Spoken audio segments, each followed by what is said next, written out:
boundaries are dissolving in how we live and work now.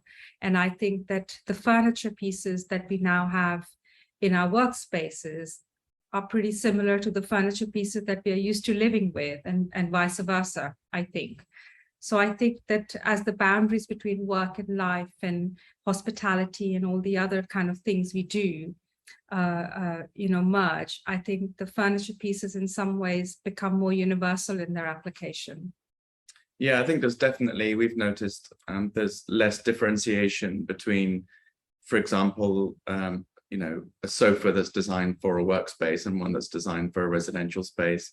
And I think that the companies we work for are looking to get as much as they can out of the pieces they're producing, so that they're flexible and they can reach into many different environments with those pieces. We expect our workplaces to be more conducive to well-being. And I think our sense of well-being really is determined by the spaces that we occupy. So I really think that I see in the next 20 years that the work environment and living environments will become more beautiful and conducive to healthy living. I'm really interested in the idea of ownership and versus leasing. And I think that, if we really are heading towards a circular economy and manufacturers are taking more responsibility for the complete life of a product, it would be interesting that, we give back our pieces to those brands, whether it be Hay, Arpa, whoever, and they could reproduce, refurnish, refurbish, relaunch those pieces that we're using. Of course, when we are working with companies like Hay and Arpa and Quadrat, for example, we are working on a recycled polyester project with Quadrat, for example. With Arpa, as I mentioned, the shower sofa that we've designed is completely glue-free, and you can remove the covers and all the components at the end of life of the product. Throughout the process of developing the shower sofa with Arpa, I was continually at each development meeting, every time we made a change to the design and the way it was upholstered or the way something was manufactured, we always came back to the question, can we still disassemble it?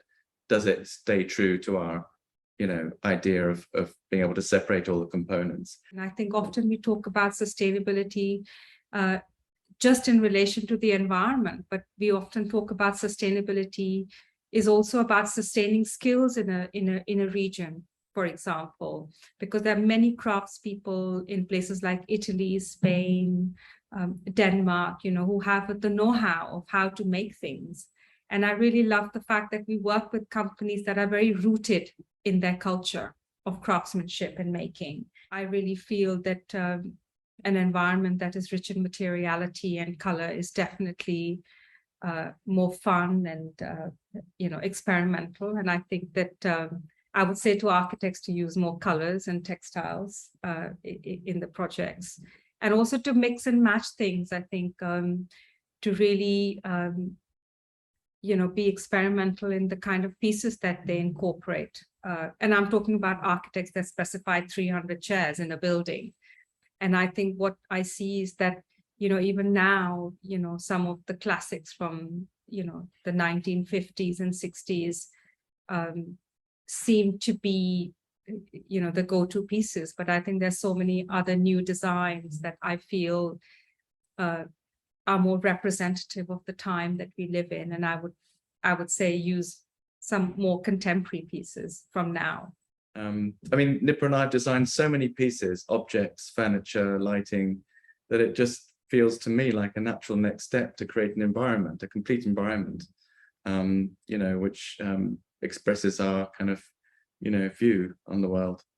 I think another thing that I would, of course, love to work on is a theatre production or opera, to design the set, to work with the choreographer, the director, So I think I love also the kind of ephemeral spaces or performance spaces which only exist for a certain amount of time, and then they're gone, in the way that Noguchi did, or Malevich and Oskar Schlemmer, when they designed all these beautiful costumes and sets for with dancers and artists. I think that would also be something really fun to do.